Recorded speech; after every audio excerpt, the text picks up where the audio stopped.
এই এমডি মুরাদ, আমি বলবো এমডি মুরাদ টাটকা যারো সন্তান, খোঁজ দিয়ে দেখে।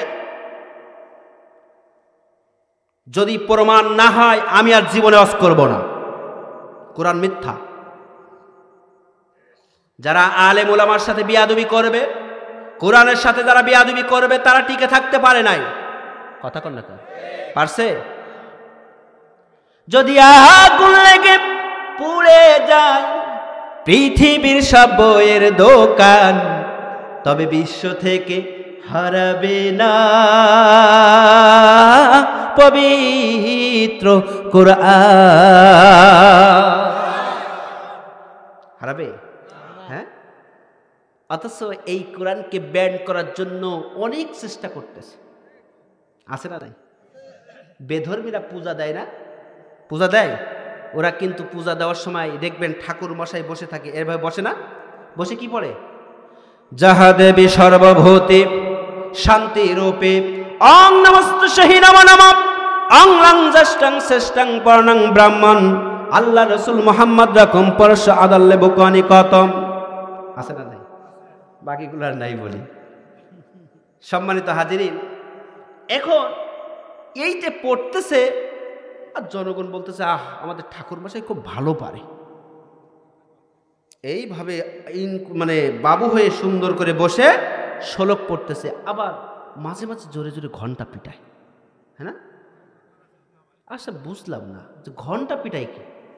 এখন আমি একদিন মাগরিবের নামাজ পড়ে গেছি, তখন ঢালঢোক পিটাচ্ছে। তা আমি যে বলতেছি আমাদের গ্রামে একটা ব্রাহ্মণ আছে, একটা ঘর।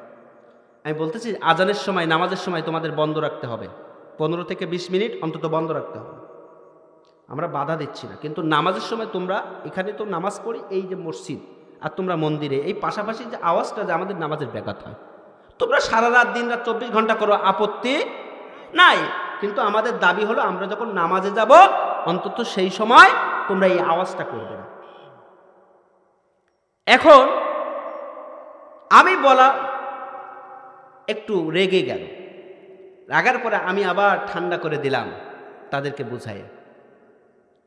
সম্মানিত হাজিরিন, এবার আমি চিন্তা করলাম, আমি তখন অনেক ছোট, আমি চিন্তা করলাম যে কি পড়ে আজকে আমি দেখব। নামাজ পড়ার পরে মাগরিবের নামাজ পড়াইছি, পড়ে তারপর আমি গিয়ে মোড়ে দাঁড়ালাম। মোড়ের থেকে ভালো করে শোনা যাচ্ছে। তখন ঠাকুর মশাই সুন্দর করে ঠাকুর মশাই পড়তেছে, একেবারে ইন করেছে, মানে বাবু হয়ে বসেছে। বাবু হয়ে বসে সুন্দর করে এবার আপনার শ্লোক পড়তেছে। আমার বন্ধুগণ ভাইরা আমার, শ্লোক পড়তেছে, যাহা দেবী সর্বভূতি শান্তিরূপী অং নমস্তস্যহি নমো নমঃ অং লং জ্যেষ্ঠং শ্রেষ্ঠং পূর্ণং ব্রাহ্মণ আল্লাহ আল্লাহ রসুল মোহাম্মদ রকম পরশ আদাল্য বুকামে বাকাম আল্লাহ বুকনি কতম এত স্মিন্নিতরবিন সাদত্ত সমন্বিত মোহাম্মদ ইতিখ্যাত শিষ্য শাখা সমন্বিত আসুর সংহারিণী হোরং অল্লং অল্লং ইল্লাল্লাহ আল্লাহু আকবার। আপনারা বলবেন হুজুর আপনি শ্লোক পড়লেন, কিন্তু আল্লাহু আকবার কেন বলতে বললেন? আমি যখন রামায়ণ, মহাভারত, গীতা, বেদ, যত ধর্মগ্রন্থ রয়েছে সমস্ত ধর্মগ্রন্থ যখন পড়লাম, পড়ে পড়ে দেখলাম একটা জায়গায় নয়, দুইটা জায়গায় নাই, আল্লাহ আল্লাহ রসুলের নাম অসংখ্য বার তাদের ধর্মগ্রন্থে এসেছে। ভাইরা আমার, বন্ধুগণ আমার, আমি যখন দেখলাম আমার মাথা বিগড়ে গেল, চিন্তা করা শুরু করলাম আল্লাহ আল্লাহ রসুলের নাম অসংখ্য বার এসেছে। চিন্তা করলাম এর ব্যাখ্যা কি হবে, কেনই বা লিখেছে, নিশ্চয় এর ব্যাখ্যাগুলো আমাকে পড়ে পড়ে দেখতে হবে। যখন ঠাকুর মশাই শ্লোকটা পড়ল, চিন্তা করলাম, দাঁড়িয়ে দাঁড়িয়ে ভাবতে লাগলাম ওই ঠাকুর মশাই পড়তেছে আর মাঝে মাঝে যখন আল্লাহ আল্লাহ রসুলের নাম আসতেছে তখন জোরে জোরে ঘন্টা পিটাচ্ছে। আমি চিন্তা করলাম এটা করার কারণ কি, গবেষণা করে শুরু করে দিলাম। যাহা দেবী, যা কিছু আছে সব দেবীর জন্য, সর্বভূতি সব কিছু উৎসর্গ করে দিলাম। শান্তিরূপী, হে দেবতা তুমি আমাদের শান্তি এনে দাও। দেবতা কি শান্তি এনে দিতে পারে? কথা কন না কে? যারা বলছে না তারা মনে হয় দেবতার পক্ষে। জোরে বলেন শান্তি দেওয়ার মালিককে, জোরে বলেন শান্তি দেওয়ার মালিককে। আল্লাহ যদি শান্তি দেওয়ার মালিক হয়, সর্বক্ষেত্রে বন্দেগী করব কার? কিন্তু আমাদের সমাজে দেখবেন কিছু মানুষ হজও করে, নামাজও পড়ে, রোজাও রাখে, তাহাজ্জুদও পড়ে, কোরআনও পড়ে, আবার মন্দিরে যেয়ে প্রণামও করে। আছে না নাই? ভাইরা মা, বাংলাদেশের মাননীয় প্রধানমন্ত্রী তিনি কিন্তু মন্দিরে যেয়ে সিঁদুর নিয়েছেন, দেখছেন? না দেখলে আমার কাছ থেকে দেখে যান। যে ব্যক্তি কোরআন পড়ে, তাহাজ্জুদ পড়ে, হজ করে, যাকাত দেয়, মসজিদ করে, সে কখনো বেধর্মীর কাছে সিঁদুর নিতে পারে না। মুসলমান বলে দাবি করে, কিন্তু আমরা বলতেছি কি? আল্লাহকে কি বলতেছি? আর বেধর্মীরা বলতেছে শান্তি রূপী হে দেবতা, তুমি শান্তি এনে দাও। শান্তি দিতে পারে দেবতা? দেওয়ার মালিককে। কিন্তু কোন মুসলমান যদি দেবতার কাছে যে শান্তি চায়, ও মুসলমান থাকতে পারে? তাহলে যে ব্যক্তি দেবতার কাছে যাই প্রণাম করলো, সিঁদুর নিল, সে আর মুসলমান? যে আর মুসলমান? তাহলে যে ব্যক্তি মুসলমান থাকে না, তার নেতৃত্ব আমরা মেনে নিতে রাজি নই। ভাইরা আমার, বন্ধুগণ আমার, আব্দুল্লাহ বিন উবাই শোনেননি? তিনি নামাজ পড়তেন না? কার পেছনে? আমার নবীর পেছনে। তার দাড়ি ছিল, টুপিও ছিল, লম্বা পাঞ্জাবিও ছিল, অথচ তার জানাজায় যখন আমার নবী শরীক হবেন, তখন আল্লাহর পক্ষ থেকে বলল না, যাওয়া যাবে কেন? আমার নবীর পেছনে নামাজ পড়লো, রোজা রাখলো, হজ করলো, সব করেছে, অথচ স্বয়ং আল্লাহ তাআলা নিষেধ করছে দোয়া করা যাবে না। আমার নবীজি বললেন, রব্বুল আলামিন কেন দোয়া করবে না? সে তো আমার উম্মত, আমার প্রিয় চাবি। আল্লাহ তাআলা বললেন, সে হলো মুনাফিকদের সর্দার, তুমি দোয়া করলে আমি আল্লাহ কবুল করব না।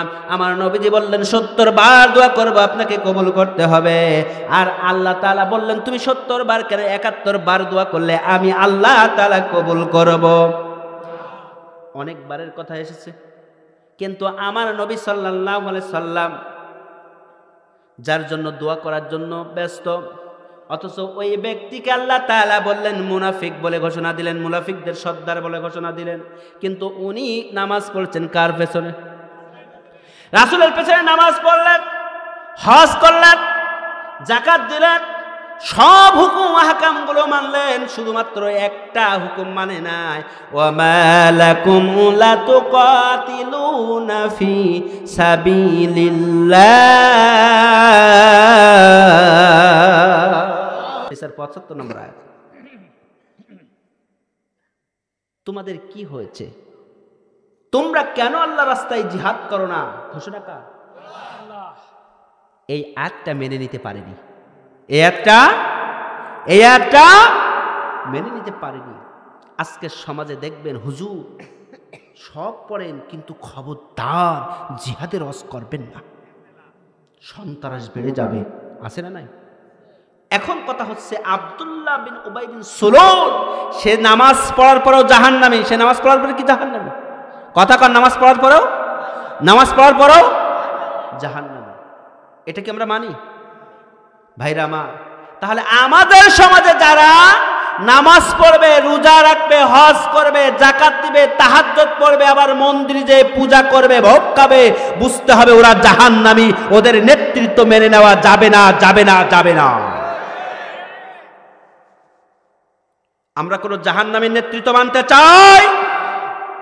আমরা চাই আল্লাহর জমিনে কোরআন বাস্তবায়ন হয়ে যাক।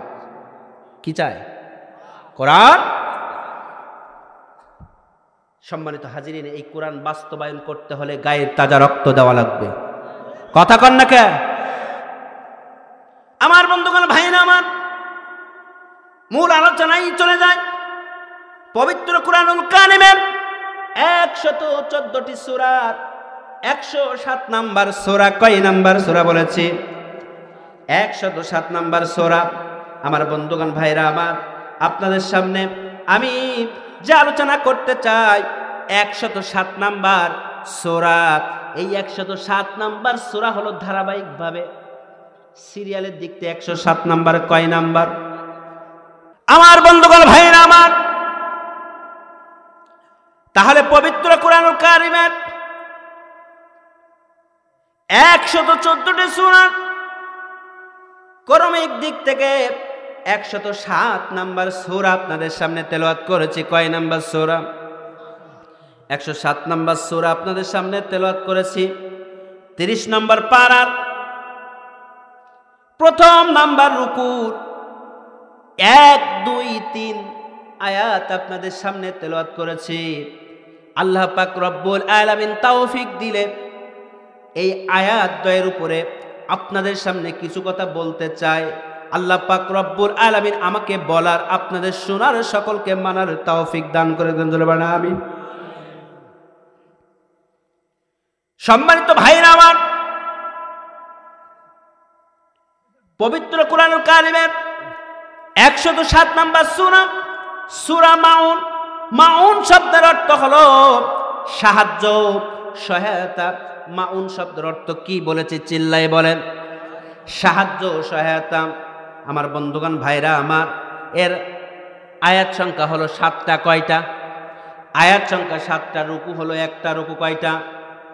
ভাইরা আমার, বন্ধুগণ আমার, রুকু 1টা, আয়াত 7টা। 107 নাম্বার সূরা নাজিল হয়েছে আমার বন্ধুগণ ভাইরা আমার মক্কায়। কোথায়? জোরে বলেন কোথায়? মক্কায় নাজিল হয়েছে আমার বন্ধুগণ ভাইরা আমার। মাউন শব্দের অর্থ কি বলেছি আমার বন্ধুগণ ভাইরা আমার? সাহায্য, সহায়তা, ব্যবহারিক জিনিসপত্র বোঝায়। 25টা জমলানো শব্দ রয়েছে। কয়টা বলেছি? জমলানো শব্দ 25টা জমলানো শব্দ রয়েছে আমার বন্ধুগণ ভাইরা আমার। অক্ষর আছে 125টা। কয়টা? জোরে বলেন। 125টা অক্ষর রয়েছে। ইমাম তিরমিজি রহমাতুল্লাহ আলাইহি বলেন, যে ব্যক্তি একটি হরফ তেলাওয়াত করবে আল্লাহ পাক রব্বুল আলামিন তার আমলনামায় 10টি নেকি দান করে দিবেন। তাহলে যে ব্যক্তি 125টি অক্ষর পড়বে আল্লাহ পাক রব্বুল আলামিন তার আমলনামায় 1250টি নেকি তার আমলনামায় দান করে দিবে। আমার বন্ধুগণ ভাইরা আমার, আমি আপনাদের সামনে বলতে চাই, আল্লাহ পাক রব্বুল আলামিন এই সূরাটি নাজিল করে তার বন্ধুকে জানিয়ে দিলেন, আর আইতা, হে নবী, হে আমার বন্ধু, আপনি কি আপনার দুচোখ দিয়ে দেখতে পান না? কে বলছে? জোরে বলেন। আল্লাহ তাআলা কাকে বলতেছেন? নবীকে, তার বন্ধুকে। এই দুই চোখ দিয়ে কি আপনি দেখতে পান না?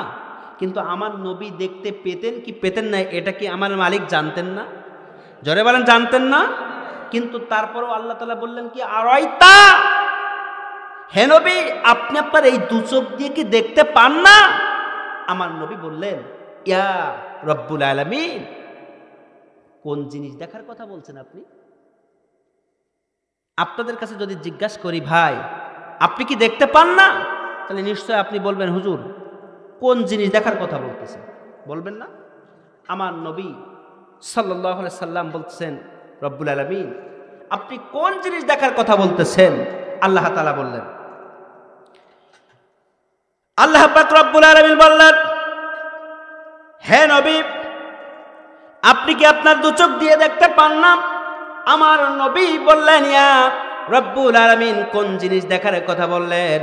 আল্লাহ তাআলা বললেন, ও নবী, আমি এই জিনিস দেখার কথা বললাম, আল্লাযী ইউকাযযিবু বিদ্দীন,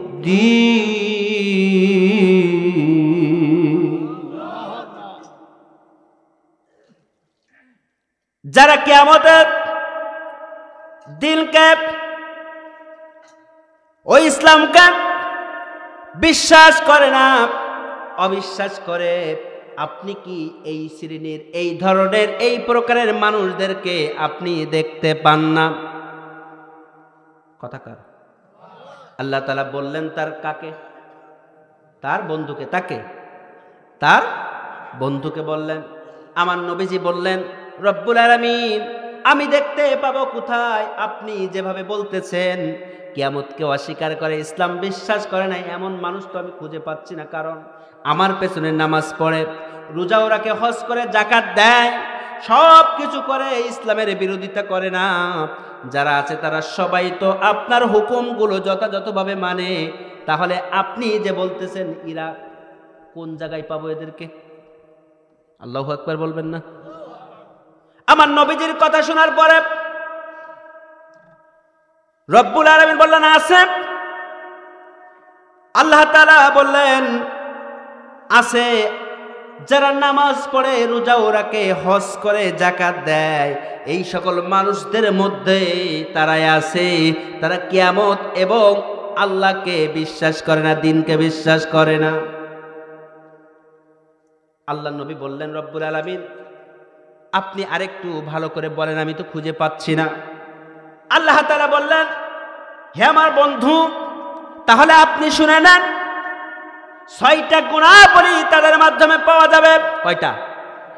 6টা গুণাবলী তাদের ভিতরে পাওয়া যাবে। 6টা গুণ, নিদর্শন তাদের ভিতরে থাকবে। এই 6টা গুণ আর নিদর্শন দেখেই বুঝতে পারবেন এরা ইসলাম এবং কিয়ামতকে বিশ্বাস করে না। শুনবেন না 6টা গুণ কি কি? হ্যাঁ আমার বন্ধুগণ, ভাইরা আমার,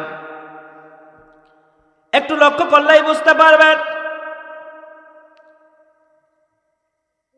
আল্লাহ তাআলা বললেন, হে নবী, আছে, আপনি তো আপনার চোখ দিয়ে খুঁজে পান না, কিন্তু আছে যারা কিয়ামতকে অস্বীকার করে, ইসলামকে অবিশ্বাস করে, তারা আপনার পাশে আছে, আশেপাশে আছে, আপনি নবী দেখতে পান না।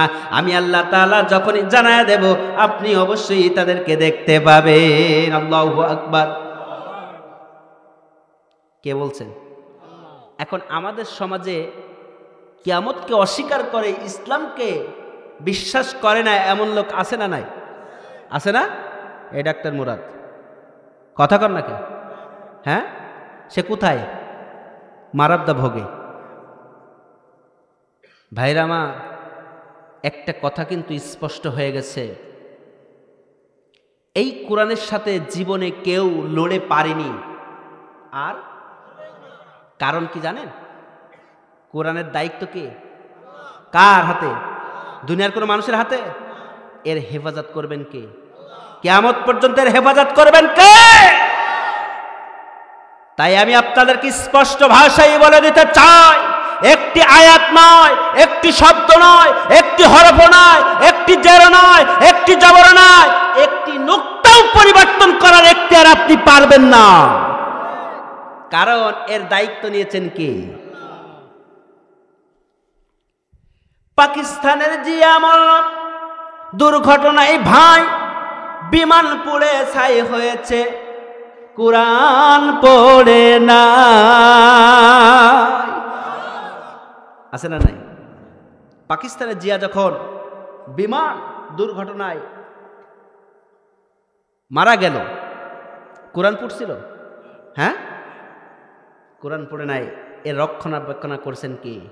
তাহলে সেই আল্লাহ এখন আছে না? না, যারা কোরআনকে বিশ্বাস করে না, কোরআন সংবিধানে থাকবে না, ইসলাম সংবিধানে আছে, এরা বিশ্বাস করে না, এরা মুসলমান না, এরা টাক্কা জারো, এরা পিতৃহীন অবৈধ সন্তান। কথা বলেন ঠিক কিনা?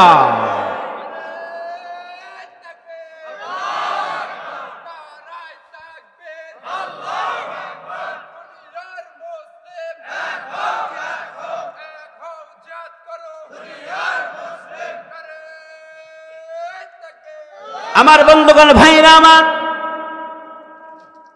আল্লাহ তাআলা বললেন, তারা, হে নবী, আপনি তো দেখতে পান না, কিয়ামতকে অস্বীকার করে, কিন্তু আমি আল্লাহ বলে দিচ্ছি, তারা যাকাত দিবে, নামাজ পড়বে, রোজাও রাখবে, মসজিদ করবে, দান সাদগা করবে, তাহাজ্জুদ পড়বে, কোরআনও পড়বে, আবার বেধর্মীদের অনুষ্ঠানেও যে বলবে ধর্ম যার যার, উৎসব সবার, এরাই হলো কিয়ামতকে অস্বীকারী। আমার বন্ধুগণ, ভাইরা আমার, আল্লাহ তাআলা বললেন, একবার দুইবার নয়, কুরআনুল কারীমের বারবার কিয়ামতের চিত্র, ভয়াবহ চিত্র তুলে ধরেছেন।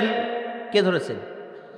কিয়ামত দিবসটা কত ভয়াবহ হবে, কত কঠিন হবে, কত উত্তপ্ত হবে। এই ইতিহাস যে ব্যক্তি একবার পড়বে, চোখ দিয়ে অনার্গাল পানি পড়তে থাকবে, ওই ব্যক্তির আর জীবনে খাওয়া ঘুম থাকবে না। আমার বন্ধুগণ, ভাইরা আমার, পিস্টন স্টোন নামে একটা সূর্য আবিষ্কার হয়েছে, বিজ্ঞান আবিষ্কার করেছেন। এই সূর্য আবিষ্কার করার পরে কিয়ামতের ময়দানে এই সূর্যের চাইতে যে সূর্য থাকবে মাথার নিকটে, ওই সূর্য 100 গুণ শক্তিশালী বেশি হবে। মাথার আধা হাত উপরে, মাথার উপরে সূর্য থাকবে। ওই সূর্য 12টা মুখ থাকবে। কয়টা মুখ? জোরে বলেন, কয়টা? 12টা মুখ থাকবে। আমার বন্ধুগণ, ভাইরা আমার, এই 12টা মুখ চালু করে দিলে পুরা জমিনটা, মাটিটা তামা তামা হয়ে যাবে। মাথার মগজগুলো থকবক করে ফুটতে থাকবে, আর সারা শরীর থেকে আপনি একটু স্বস্তি তো দূরের কথা, সারা শরীর ভাতের ন্যায় থকবক করে ফুটতে থাকবে, আর মাটিগুলো তামা তামা হয়ে যাবে। মানুষ সেদিন চিৎকার করে বলতে থাকবে, পানি পানি পানি।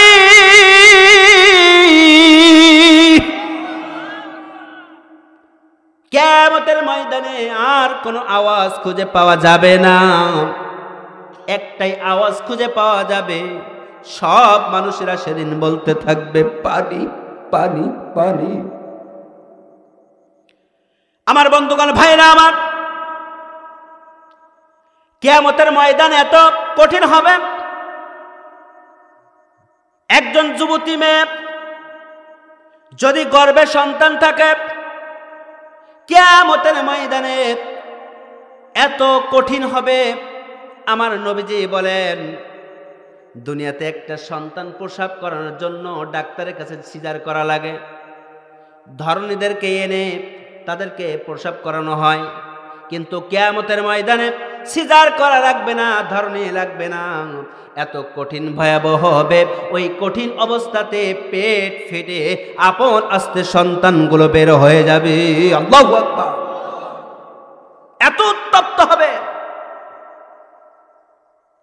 আমার বন্ধুগণ, ভাইরা আমার, যুবক মানুষ কিয়ামতের দিন এই দৃশ্যগুলো দেখে বৃদ্ধ হয়ে যাবে। কি হয়ে যাবে? যুবক মানুষ এই দৃশ্য দেখে বৃদ্ধ হয়ে যাবে। আমাদের সমাজে দেখবেন যারা এই মুরব্বী আছেন, ইনারা কিন্তু খেটে খেটে মুরব্বী হয়েছেন। কি খেটে খেটে? আর আমরা যে যুবক আছি, আমাদের কিন্তু টেনশন করে করে বুড়ো হয়ে যাচ্ছে। কথা কর না কেন? কারণ টেনশন কি? ইনাদের চিন্তা ছিল একটাই, খাটতে হবে, খাটবো ভূতের মতো, খাবো রাজার মতো। আর আমাদের সমাজে আমাদের চিন্তা, আমাদের জরিনাটে কোথায় আছে, আবেদা যে কোথায় গেছে। রাত যখন গভীর হয় তখন ছেলে ফোনটা কানে নেয়, নিয়ে বলে হ্যালো। মেয়ে ওদিক থেকে বলে হ্যাঁ খবর বলো। তখন ছেলেটা বলে কি করো? তা আমি শুয়ে আছি। শুয়ে আছো, কি ভাবছো? তোমার কথা ভাবছি। মেয়েটার কাছে যখন জিজ্ঞাসা করলো ছেলেটি, এবার কথা শুনে মেয়েটি বলতেছে তোমার কথা ভাবছি। ছেলেটি বলছে এত রাতে আমার কথা ভাবছো, তার কারণ কি? আরে ভাববো না, কারণ হলো আব্বা আজকের ছেলে নিয়ে আসছিল, আমাকে দেখে পছন্দ হয়ে গিয়েছে, তাই এখন আমি ভাবছি যে আমি তোমার না কার। তখন মেয়েটি গানে গানে বলতেছে, বিধি তুমি বলে দাও আমি কার, একটি মনের দুটি মানুষ দাবিদার। একটি মনের কটা দাবিদার? কথা কন? দুটা। এখন ছেলে বলছে, তার মানে তুমি শুধু আমার। এবার বলছে, আমি পৃথিবীর এই বুকে আগুন জ্বালিয়ে দেব, তুমি যদি আমারই না হও, বিশ্বাসঘাতকতা করো না প্রিয়া, তুমি ছাড়া আমি কারো নয়। নাউজুবিল্লাহ বলে। আমরা কার? আপনি আমি কার? ভাইরা আমার, বন্ধুগণ আমার, একটা উদাহরণ দিলেই বুঝতে পারবেন। আমার শ্রদ্ধেয় প্রভাষক স্যার, উনি ধনী মানুষ। আপনাদের কি জোনের কি বলে?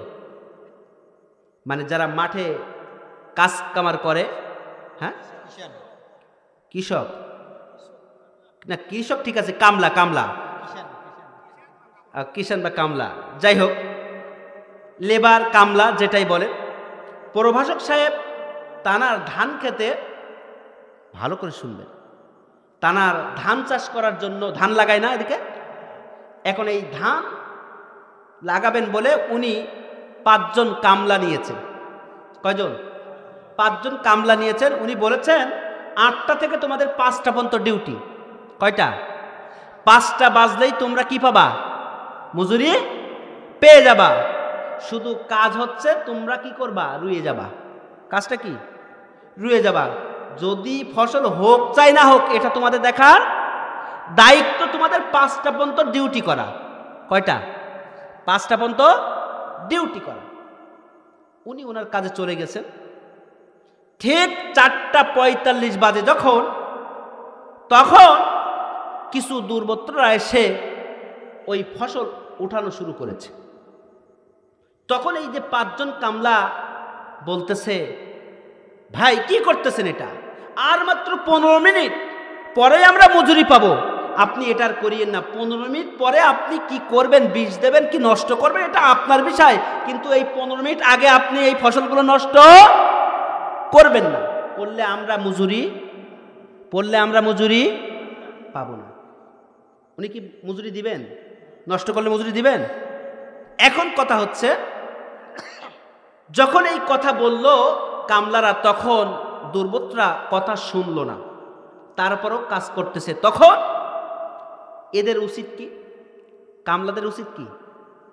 প্রতিবাদ করা। যদি প্রতিবাদ করতে যেয়ে যদি মার খেতে হয়, মার দিতে হয়, তারপরও কামলারা কি করবে? পিছু পা হবে। হ্যাঁ, কারণ কি? ওদের লক্ষ্য উদ্দেশ্য কি? 5টার সময় বেতন পাবে। 5টার সময় কি? 5টার সময় বেতন পাবে। এই বেতন নেওয়ার আশায় ওরা কি করবে? 5টা পর্যন্ত যদি মারও খেতে হয়, মারও দিতেও হয়, তারপরও পিছু পা। ওদের লক্ষ্য উদ্দেশ্য বেতন। এখন ভাইরা আমার, বন্ধুগণ আমার, ইনি মালিক জমির, আমাদের মালিক আল্লাহ। কথা কন না কেন? গোটা দুনিয়ার মালিক, গোটা দুনিয়ার মালিক আল্লাহ। এখন প্রভাষক সাহেব 5 জন কামলা নিয়েছেন, 5টা পর্যন্ত টাইম, 5টার পরে বেতন পাবে। আমাদের বেতন জান্নাত। আমাদের বেতন কি? জান্নাত। এখন আমরা হলাম কার? আমরা কার? এটা ভুল। আমরা আল্লাহর না। আপনি বলবেন, হুজুর এত বড় কথা। আমরা হলাম আল্লাহর গোলাম। কে? আমরা আল্লাহর, জোরে বলেন, আল্লাহর গোলাম। আমরা কামলা। এই মজুরদের লক্ষ্য উদ্দেশ্য 5টা বাজলেই বেতন পাবে, অর্থ পাবে। আর আমাদের 5টা মানে হচ্ছে মৃত্যুর আগ মুহূর্ত পর্যন্ত আল্লাহর হুকুমগুলো যথাযথভাবে পালন করার দায়িত্ব আমাদের। কে মানলো কে মানলো না, এটা দেখার বিষয় নয়।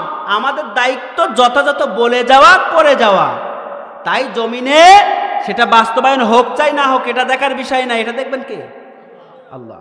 এখন আমি আপনাদেরকে বোঝাতে চালাম, আমরা আল্লাহর কি গোলাম? এখন গোলাম হওয়ার পরেও আমাদের দায়িত্ব হলো এই কোরআন মানা, এই কোরআন বাস্তবায়ন করা। মৃত্যুর আগ মুহূর্ত পর্যন্ত এই কোরআনকে যারা ব্যান করতে চাইবে, কোরআনকে দুনিয়া থেকে যারা সরাই দিতে চাইবে, কোরআনকে যারা এই ব্যান করার চেষ্টা করবে, আমাদের সর্বোচ্চ উজাড় করে দিয়ে হলো প্রতিবাদ করতে হবে। কথা বলেন ঠিক কিনা? রাজি আছি তো মুসলমান? সম্মানিত হাজিরিন, তবেই কিন্তু জান্নাত কি পাবো? আমার বন্ধুগণ, ভাইরা আমার, আল্লাহ পাক রব্বুল আলামিন বললেন, যারা কিয়ামতকে বিশ্বাস করে না, ইসলাম বিশ্বাস করে না, তারা আপনার আশেপাশেই রয়েছে। যতক্ষণ পর্যন্ত প্রত্যেক মানুষের ভিতরে এই বিশ্বাস যতক্ষণ তাদের মধ্যে তৈরি না হবে, ততক্ষণ পর্যন্ত আপনার জীবন পরিচ্ছন্ন হবে না। যতক্ষণ পর্যন্ত আল্লাহ, আল্লাহ রসুল এবং কিয়ামত, পরকাল, ইসলাম এর প্রতি বিশ্বাস না আসবে, ততক্ষণ পর্যন্ত জীবন পরিচ্ছন্ন হবে না। আমার বন্ধুগণ, ভাইরা আমার, হযরত ওমর রাদিয়াল্লাহু তাআলা মধ্যে ঢুকেছিল যখন কিয়ামতের জবাব দেওয়া লাগবে, এই ঘটনা, এই চিন্তা যখন ওমরের ভিতরে ঢুকেছিল, হযরত ওমর রাদিয়াল্লাহু তাআলা আনহু, তখন আর তিনি দুনিয়াতে সাধারণ ছিলেন না, তখন পরিচ্ছন্ন হয়ে গেলেন। আমার বন্ধুগণ, ভাইরা আমার, হযরত ওমর রাদিয়াল্লাহু তাআলা আনহু ওই দিন থেকে 3টা ভালো কাজ না করে কোনো দিন বিছানায় যেতেন না। কয়টা? 3টা থেকে 4টা ভালো কাজ না করে কোনোদিন বিছানায় যেতেন না। যেদিন জানতে পারলেন কিয়ামতে আমাদেরকে জবাবদিহি করা লাগবে, কিয়ামতে জবাব দেওয়া লাগবে কিনা? কার কার লাগবে না হাত তোলেন তো। তাহলে সবাই জানেন, কিন্তু আমাদের সমাজে কিয়ামতের জবাবদিহি করা লাগবে না, এটা বিশ্বাস অনেকে করে না। আমার বন্ধুগণ, ভাইরা আমার, হযরত ওমর রাদিয়াল্লাহু তাআলা আনহু 3 থেকে 4টা ভালো কাজ না করে ঘুমাতেন না। হযরত ওমর রাদিয়াল্লাহু তাআলার সন্তানকে, ভাইরা আমার, বন্ধুগণ আমার, সন্তানকে মাদ্রাসায় ভর্তি করে দিলেন। কাকে ভর্তি করে দিলেন? সন্তানকে ভর্তি করে দিলেন। ওই সন্তানের নাম ছিল আব্দুল্লাহ। কি নাম? এবং আব্দুল্লাহ ইমাম হুসাইনও সেই মাদ্রাসার ছাত্র ছিল। আল্লাহু আকবার বলেন। একদিনের ঘটনা, ইমাম হুসাইন কলম ফেলে দেয়, তখন আব্দুল্লাহকে বলে তুলে দেওয়ার কথা। আব্দুল্লাহ 1বার 2বার তুলে দিল। যখন 3বার এবার ইমাম হুসাইন আবার ফেলায় দিল, তখন আব্দুল্লাহ ওই কলমটাকে তোলার কথা বলল। আব্দুল্লাহ মুটফুটকে বলে ফেলল, আমি কি তোমার গোলাম? আল্লাহু আকবার বলবেন না? আমি কি তোমার গোলাম? তুমি বারবার ফেলবার, আমি তুলব। তখন ইমাম হুসাইন বলল, তুমি আমার গোলাম নাও, তুমি হলে গোলামের বাচ্চা। গোলাম কে বলল? কাকে বলল? আব্দুল্লাহকে বলল। রাগ করতেছেন নাকি? বন্ধ করে দিব? আমার বন্ধুগণ, ভাইরা আমার, এখনো তাফসিরে ঢুকি নাই, তাফসির কিন্তু করতেছি। আমার বন্ধুগণ, ভাইরা আমার, যখন এই কথা বলল, ছুটি হয়ে গেলে বাসায় চলে গেল। তখন সিংহাসন পরিচালনা করেন আমিরুল মুমিনিন হযরত ওমর ফারুক রাদিয়াল্লাহু তাআলা আনহু। সন্তান আব্বার কাছে যেয়ে বলছেন, হে আমিরুল মুমিনিন, একটা বিচার করা লাগবে, বিচার না করা পর্যন্ত আমি আর মাদ্রাসায় যাব না। বললেন, কি বিচার করা লাগবে? ঘটনা সব খুলে বললেন। ঠিক আছে, বিচার করব জুমার দিন। জুমার খুতবা দিচ্ছেন, এমন সময় ইমাম হুসাইনকে দেখতে পেয়ে খুতবা থামিয়ে ইমাম হুসাইনকে ডাক দিলেন আমিরুল মুমিনিন। ডেকে জিজ্ঞাসা করলেন, ইমাম হুসাইন, ক্লাসে পড়াশোনা করার সময় তুমি কি আমার সন্তান আব্দুল্লাহকে কি এই কথা বলেছো, গোলামের বাচ্চা, গোলাম? ইমাম হুসাইন বললেন, হ্যাঁ আমি বলেছি। বলছে, সত্যি বলেছো? হ্যাঁ আমি বলেছি। বিশ্বাস না হলে কাগজ কলম নিয়ে আসেন, আমি লিখে দিচ্ছি। আমিরুল মুমিনিন বললেন, তখন তো কাগজ ছিল না, খেজুরের পাতা তিনি নিয়ে আসলেন। আনার পরে বললেন, দাও বাবা, লিখে দাও, এখানে লিখে দাও। তুমি যেটা বলেছো হ্যাঁ সেটা লিখে দাও। ইমাম হুসাইন লিখে দিলেন, গোলামের বাচ্চা গোলাম, এই কথা কেন বললাম ব্যাখ্যা জানতে চাওয়ার পরে বললেন, আপনি কি আমার নানার গোলাম ছিলেন না? সুবহানাল্লাহ বলবেন না? যখন জানতে চাইলো তুমি এই কথা কেন বলেছ, ইমাম হুসাইন বলছেন, আপনি তো আমার নানার খাদেম ছিলেন, গোলাম ছিলেন, এজন্য আমি বলেছি গোলামের বাচ্চা গোলাম মিল আছে না? না। আমিরুল মুমিনিন কার গোলাম? আমার নবীর গোলাম ছিলেন না? খাদেম ছিলেন না? তাহলে খাদেমের বাচ্চা খাদেম গোলাম এটা বলাই কি ভুল আছে? এখন এটা লিখে দিয়েছে। এবার ওমর ফারুক রাদিয়াল্লাহু তাআলা ঘোষণা দিচ্ছেন, সাহাবায়ে কেরাম বিচার শেষ। সন্তান বলছে, আপনি তো শুরুই করতে পারেননি, বিচার শেষ মানে? বলছে হ্যাঁ বিচার শেষ। কিভাবে বিচার শেষ হলো? বলছে আমি যখন মারা যাব তখন আমার কাফনের ভিতরে এই লেখাটা তুমি দিয়ে দিও। আল্লাহু আকবার বলবেন না? ফেরেশতারা যখন আসবে কিয়ামতের ময়দানে, যখন জিজ্ঞাসা করা হবে, আমি সেদিন বলবো, আল্লাহ আমি দুনিয়াতে এমন কোনো ভালো কাজ করি নাই, কিন্তু কিচ্ছু না করলেও আমি দেখেন সার্টিফিকেট কিন্তু নিয়ে এসেছি। আল্লাহু আকবার বললেন না? জান্নাতের যুবকদের সর্দার কে হবেন? ইমাম হাসান হুসেন হবেন না? সিগনেচার কার? তাহলে এখানে পার পাওয়ার সুযোগ আছে না নাই? বলছে কিয়ামতের ময়দানে আমার আল্লাহকে যখন দেখাবো, আল্লাহ তাআলা এই ওসিলায় আমাকে মাফ করে দিবেন। তাহলে কিয়ামতের ভয় ঢুকেছিল হযরত উমর ফারুক রাদিয়াল্লাহু তাআলার ভিতরে, অথচ আমাদের ভিতরে নামাজ পড়ে, রোজা রাখে, হজ করে, মন্দিরে যায়, আবার রাস্তার টান টান চাউল আসে তার টাকা মেরে পেট বড় করে। এরা কিয়ামতকে বিশ্বাস করে? যারা কিয়ামতকে বিশ্বাস করবে তারা কখনো দুর্নীতি করবে না। আমার ভাই, আমার বন্ধুগণ, আমি আপনাদেরকে বোঝাতে চাই, যারা কিয়ামতকে বিশ্বাস করবে, এই উমরের মতো বিশ্বাস করলে তারা অবশ্যই আল্লাহর কাছে জবাবদিহি করবে। এই চিন্তা যদি থাকে, তারা কোনো দিন অন্যায় কাজে লিপ্ত হবে না, আর রাতের আধারে পিলখানা হত্যাও কোনো দিন হবে না। আমার বন্ধুগণ, ভাইরা আমার, নবীজিকে বললেন, হে নবী, আপনি তো দেখতে পারলাম কিয়ামত দিবসকে কারা অস্বীকার করে, আপনি বলে দিন। আল্লাহ তাআলা আপনাকে জানিয়ে দিলাম।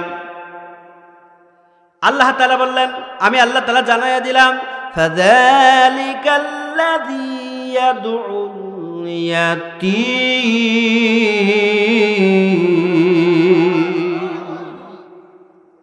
আল্লাহ তাআলা সুন্দর করে বললেন, হে নবীজি, ফাযালিকাল্লাযী ইয়াদুল ইয়াতীম, ওই মানুষগুলো কিয়ামতকে অস্বীকার করে, ওই মানুষগুলো কিয়ামতকে বিশ্বাস করে না, যারা ইয়াতিমকে ধাক্কা দেয় এবং খারাপ ব্যবহার করে, এতিমের মাল ভক্ষণ করে। আমাদের সমাজে এতিমের মাল ভক্ষণ করে না? হ্যাঁ ভাই, এতিম কারা? সারা জীবন এটাই শিখেছি। প্রভাষক সাহেব আছে, আমরা পড়েছি এতিম হলো যার বাবা নেই মা নেই। আপনার বাবা মা আছে স্যার? দুইজনে? তাহলে স্যার ফুল এতিম, আপনার হাফ এতিম। একজন নাই, তাহলে হাফ এতিম না? কথা কর না কে? কিন্তু আমাদের সমাজে এতিম মানে ব্যাখ্যা হয়েছে এটা যার বাবা মা তারাই এতিম, ঠিক কিনা? কিন্তু এতিমের ব্যাখ্যা কি হবে আজকের বলবো, আশ্চর্য হয়ে যাবে। আমার বন্ধুগণ, ভাইরা আমার, এতিম কারা? এতিম শব্দটা তমুন থেকে এসেছে। কি থেকে? তমুন থেকে এসেছে। তমুন শব্দের অর্থ হলো খাবার। তমুন শব্দের অর্থ কি? খাবার। আমার বন্ধুগণ, ভাইরা আমার, খাবারের জন্য যারা উপরের কাছে হাত পাতে, খাবারের জন্য যারা উপরের কাছে হাত পাতে, তারাই হলো এতিম। তার মানে আমার প্রভাষক সাহেব উনি বেতন পাওয়ার জন্য প্রিন্সিপালের কাছে বলতেছে, স্যার বেতন না দিলে খাওয়া হবে না। বলে না, স্যার একটা সই দেন না, নাহলে বেতন উঠাতে পাচ্ছি না। আছে না নাই? তাহলে এই বগুড়া জেলার কত লোক মানুষ আছে, কত লক্ষ মানুষ আছে? হ্যাঁ, বগুড়া জেলায় ধরে নেন 5 লাখ। কত? বগুড়া জেলায় ধরে নেন 5 লাখ মানুষ আছে। কিন্তু এই বগুড়ায় 5 লাখ যদি মানুষ থাকে, এর মূলে হচ্ছে একজন এসপি। কে? এসপি। এখন আমাদের সমাজে দেখবেন, যখন কোনো কিছু হয় না, এসপির কাছে যাওয়া লাগে না, স্যার এটা দেন না স্যার, না দিলেও খুব সমস্যা স্যার, একটা কালব্রিট, একটা মানে যে ব্রিজ দেন, কালভার্ট দেন, রাস্তা দেন, স্যার আমার একটা অনুদান দেন। আছে না নাই? বলে না? এই 5 লাখ মানুষ ওই এসপির কাছে এতিম। বুঝেননি? কারণ আমরা হাত পাতি উপরের লেভেলে। কার কাছে? উপরের লেভেলে। অর্থাৎ এতিম তারাই যারা উপরের কাছে হাত পাতে। এতিম তারাই উপরের কাছে যারা হাত পাতে। ওই যে জেলার এসপি প্রধান, ওর কাছে যে আমাদের হাত পাততে হয়, এই 5 লাখ মানুষ ওই এসপির কাছে এতিম। এখন এই 5 লাখ মানুষের সম্পদ যদি ওই এসপি মেরে খায়, কিয়ামতের দিন ওকে জবাবদিহি করা লাগবে। আমার বন্ধুগণ, ভাইরা আমার, এখন যেটা বলবো সেটার সাথে মিলে যাবে। এতিম, আমার বন্ধুগণ, ভাইরা আমার, এতিম কারা ধাক্কা দেয়? এতিমদেরকে যারা ধাক্কা দেয়, দেওয়া হয়, সম্পদ কেড়ে নেয়, আল্লাহ নবী সাল্লাল্লাহু আলাইহি সাল্লাম বলেছেন, এতিমের সম্পদ যারা ভক্ষণ করে ওরা জাহান্নামের আগুন পেটে ভক্ষণ করে। কি ভক্ষণ করে? কথা কন। জাহান্নামের আগুন ভক্ষণ করে। আমার বন্ধুগণ, ভাইরা আমার, এখন আল্লাহ পাক রব্বুল আলামিন বললেন, সূরা নিসার 10 নম্বর আয়াতে বললেন, আল্লাহ তাআলা জানিয়ে দিয়েছেন, নিশ্চয় যে বা যারা এতিমের সম্পদ আত্মসাৎ করে খায়, ফাঁকি দিয়ে খায়, জুলুম করে খায়, ওরা পেটের মধ্যে যা দেয় সব জাহান্নামের আগুন। সুতরাং বাবা মা নেই, তারা শুধু এতিম নয়, এতিম তো তারাই যাদের সম্পদ অন্য লোক, দায়িত্ব যারা থাকে তারাই ভক্ষণ করে, ওদের কাছে এরাই এতিম। আমার বন্ধুগণ, ভাইরা আমার, এতিম আমি আপনাদেরকে বোঝানোর জন্য একটু সামনের দিকে নিয়ে যাই। এতিম যখন তোমাদের সামনে হাত পাতে, এতিমরা যখন তোমাদের সামনে হাত পাতে, ভাঙ্গা থালা নিয়ে যখন হাত পাতে, তোমরা ওই ভাঙ্গা থালাই যখন অর্থ দিতে যাও, ওই অর্থ ভাঙ্গা থালাই পড়ার আগে আমি আল্লাহ আমার ডান হাত, কুদরতি ডান হাতে সেটা আগে পড়ে যায়। আগে গ্রহণ করেন কে? জোরে বলেন কে? কিন্তু আমরা এতিমদেরকে ধাক্কা দেই, ধোকা দেই, বের করে দেই। আছে না নাই?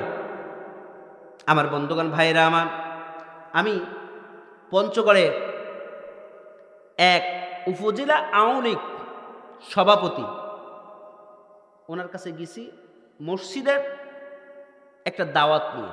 জুমার দিনে ওনার একটা দাওয়াত দিব, কর্তৃপক্ষ সহ। বসে আছি, তা একজন মানে খাদেম রয়েছেন, ওনার চেয়ার দিয়েছেন, কিছু মানুষ দাঁড়ায় আছে। বেয়াদব, অমানুষের বাচ্চা, এই যে ভাষা, সকলের সামনে যে ভাষাটা দিল, আমি তাকিয়ে দেখলাম একজন মুরব্বী মানুষ, চোখের পানি টলমল টলমল করতেছে। অথচ এই লোকটা হজ করেছে, মাথায় টুপিও আছে, কিন্তু হজ করলো, টুপি আছে, একজন মানুষকে কিভাবে কথা বলতে হয় সেটা সে শিখলো না। তাকে কি করতেছে? ধিক্কার জানাচ্ছে। অথচ তারও তো সেন্টিমেন্ট আছে, তারও তো সম্মান আছে। আছে না নাই? ভাইরা আমার, বন্ধুগণ আমার, এখন যে কথাটা বলতেছি সেটা হচ্ছে এই যে যারা মিসকিনের খাবার দেয় না, আত্মসাৎ করে খায়, কিয়ামতের দিন তাদের জবাবদিহি করা লাগবে। আমার ভাইয়ের, আমার বন্ধুগণ, আল্লাহ পাক রব্বুল আলামিন বললেন মিসকিন কাকে বলে জানিয়ে দিলেন, সাকায়াসকুরু। সাকায়াসকুরু থেকে শব্দটা এসেছে। সাকাকা মানে হলো, আমার বন্ধুগণ ভাইরা আমার, বসবাস করার জায়গা। অর্থাৎ দুনিয়াতে যদি কেউ বসবাস করার জায়গা তৈরি করে দেয়, আল্লাহ পাক রব্বুল আলামিন বললেন ওই ব্যক্তি মিসকিনের হক আদায় করলো। আর যে ব্যক্তি মিসকিনের হক আদায় করলো, আমি আল্লাহ ওর জন্য জান্নাতে একটা বালাখানা তৈরি করে দেব।